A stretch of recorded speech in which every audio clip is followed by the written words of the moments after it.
নমস্কার। আজকে দেবগুরু বৃহস্পতি ট্রানজিট নিয়ে আলোচনা করব। দেবগুরু বৃহস্পতি ট্রানজিট করবে 14ই মে।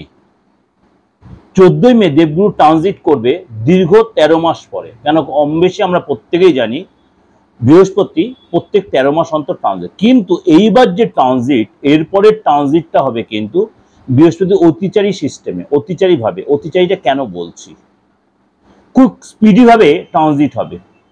কবে হবে, কখন হবে, তার জন্য আমাদের দেশ দুনিয়া কি প্রভাব পড়বে, আমাদের রাশি চক্রের উপর কি প্রভাব পড়বে, সেটা নিয়ে আমাদের আজকে ডিসকাশন। এই যে 14 তারিখ রাত্রে দেবগুরু বৃহস্পতি বৃষ রাশি থেকে মিথুন রাশিতে প্রবেশ করবে, তার জন্য কিন্তু সেটা থাকবে কতদিন পর্যন্ত, 18 অক্টোবর পর্যন্ত। এই অতিচারী রূপেই ট্রানজিট, এবং 19 অক্টোবর দেবগুরু বৃহস্পতি আবার কর্কটে প্রবেশ করে। তার মানে এরপর আবার ট্রানজিট করে ডিসেম্বর মাসে। 19 অক্টোবর পর আবার ডিসেম্বর মাসের 5 তারিখে দেবগুরু বৃহস্পতি আবার, অর্থাৎ একই বছর 2025 সালে 3বার ট্রানজিট হয়ে গেল। এই যে দেবগুরু বৃহস্পতি 8 বছর এই যে মানে তীব্র গতিতে, এটাকে বলছে অতিচারী গতি। কারণ আমরা জানি শনির পরে মানে সবচেয়ে ধীর গতি প্ল্যানেট হচ্ছে বৃহস্পতি। এই যে 8 বছর দেবগুরু বৃহস্পতি তীব্র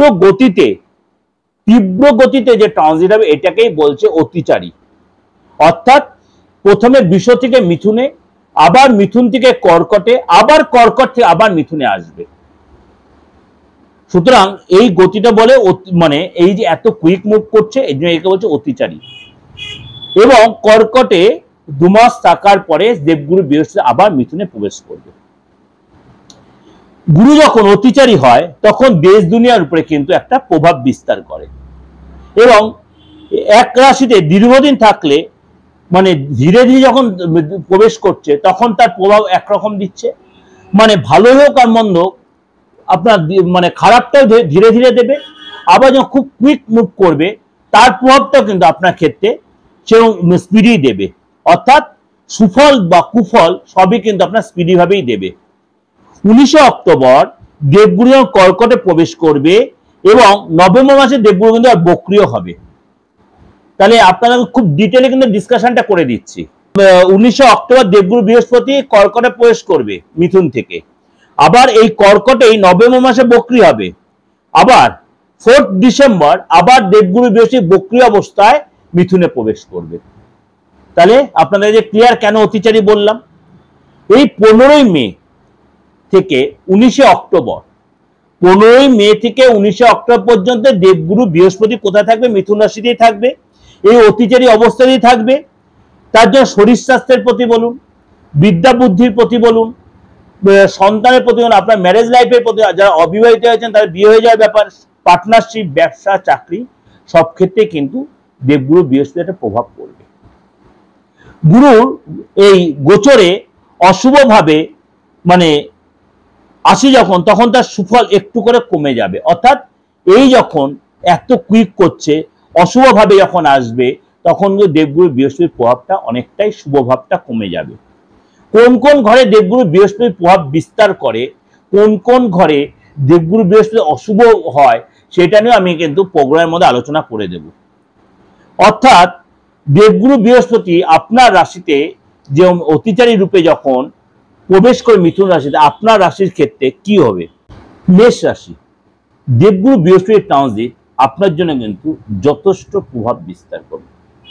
তার আগে বলে রাখি, আপনার রাশির যে অধিপতি মঙ্গল, সে কিন্তু এই মুহূর্তে 4th হাউসে নিচস্থ হয়ে বসে আছে।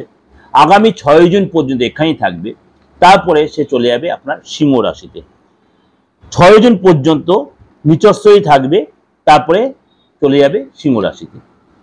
14ই মে দেবগুরু বৃহস্পতি তার রাশি পরিবর্তন করে বৃষ রাশি, অর্থাৎ আপনার 2nd হাউসে 3rd হাউসে প্রবেশ করবে। এবং এই সময় কিন্তু আপনার এই অতিচারী ভাবে আপনার যে ট্রানজিট হবে, আপনার 3য় ভাবে ট্রানজিট হবে, আপনার কিন্তু ভালো মন্দ মিশিয়ে কিন্তু এর ফল দেবে। কেরিয়ারে বলুন, আপনার প্রফেশনে বলুন, আপনার পদলাভ হবে, ধনলাভ হবে, ইনক্রিমেন্ট হবে, প্রমোশন হবে। এবং আপনার কিন্তু ফ্যামিলিতে কিন্তু কোনো কারণে একটু অশান্তি ঝামেলায় জড়িয়ে পড়তে পারেন। হাজব্যান্ড ওয়াইফের মধ্যে, সন্তানের সাথে, বাবা মার সাথে, ভাই বোনের সাথে কোনো একাধিকভাবে আপনার কোনো অস্থিরতা বা অশান্তির মধ্যে আপনি জড়িয়ে পড়তে পারেন। অর্থাৎ আপনার মানসিক অস্থিরতা বেড়ে যাবে, কিন্তু আপনার আর্থিক জায়গাটা অনেকটা ডেভেলপ করবে। আপনার কিন্তু এই সময় কিন্তু প্রেম হবে, বা যারা প্রেম করছে প্রেমটা কিন্তু বিয়েতে পরিণত হবে। এবং এই সময় কিন্তু আপনি বিবাহিত যদি হয়ে থাকেন, বিয়েতে আপনি তাহলে কিন্তু একটা সন্তান ধারণ করবেন, সন্তানের সুখ পাবেন। আপনি বাবা হন, আপনাকে সন্তান সুখ পাবেন। এবং পরিবারের কাছ থেকে আপনাকে কিন্তু দূরে যেতে হতে পারে, আপনাকে পরিবারের থেকে দূরে যেতে হতে পারে এবং বিদেশ যাত্রা হতে পারে। এই সময় কিন্তু বাবা মার থেকে মানে আপনি হেল্প পাবেন, আটকে থাকা কাজ আপনার কমপ্লিট হবে, এবং বাবা মার হেলথ কিন্তু আগের চেয়ে অনেকটাই ঠিক হবে। রিলেশন আগের থেকে অনেকটা বেটার হবে। মাঝে মাঝে অশান্তি হলে সেই রিলেশন আবার ঠিক হয়ে যাবে, বিদ্যাজাত অনেকটা বেটার হবে। আপনারা কিন্তু এই সময় নতুন কোনো যে চাকরির চেষ্টা সেখানে সাকসেস পাবেন, নতুন কোনো অ্যাডমিশন কোনো জায়গায় ভর্তি হচ্ছে সেখানে প্ল্যান করে সেখানে সাকসেস পাবেন। আপনার কিন্তু একাধিক ট্রাভেল হবে, তীর্থযাত্রা হবে, এবং আপনার কিন্তু একাধিক পারপাসে আপনি কিন্তু কর্মসূত্রে বা ঘোরার সূত্রে আপনাকে কিন্তু ট্রাভেল করতে হবে। আপনার কিন্তু এই সময় যদি কোনো জায়গায় ইনভেস্ট করার ইচ্ছা থাকে, অবশ্যই আপনি ইনভেস্ট করতে পারেন, সেখানে কিন্তু আপনি সাকসেস পাবেন। নতুন শেখার ইচ্ছা হতে পারে, নতুন আর যে জিনিস শিখতে সেটা আরো বেশি কৌতূহল বাড়বে শেখার জন্য। আপনার কিন্তু প্রপার্টির যোগ রয়েছে, এবং আপনার কিন্তু এই সময় ল্যান্ড বলুন, ফ্ল্যাট বলুন, ফার্নিচার, মানে আপনি কোনো কিছু পারচেস করবেন, বা কোনো দামি অর্নামেন্টস বা দামি কোনো ইকুইপমেন্টস আপনি পারচেস অবশ্যই এখানে কিনতে পারেন, সেখানে সাকসেস পাবেন। এবং রিলেশন কিন্তু অনেকটা আপনার বেটার হবে।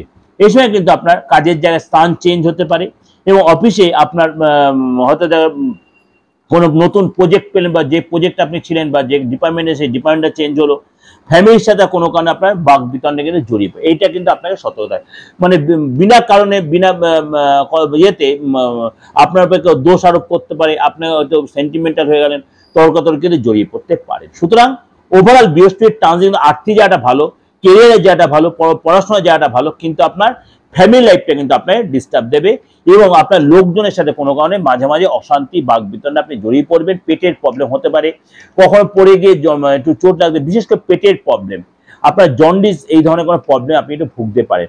আপনাকে কেউ আপনার নামে কনস্পিরেসি করতে পারে, আপনার শত্রুতা বাড়তে পারে, আবার আপনি যে চাকরি বসের কান ভাঙাতে পারে। এইগুলো কিন্তু আপনার ক্ষেত্রে একটু সতর্কতা মেনটেন করতে হবে।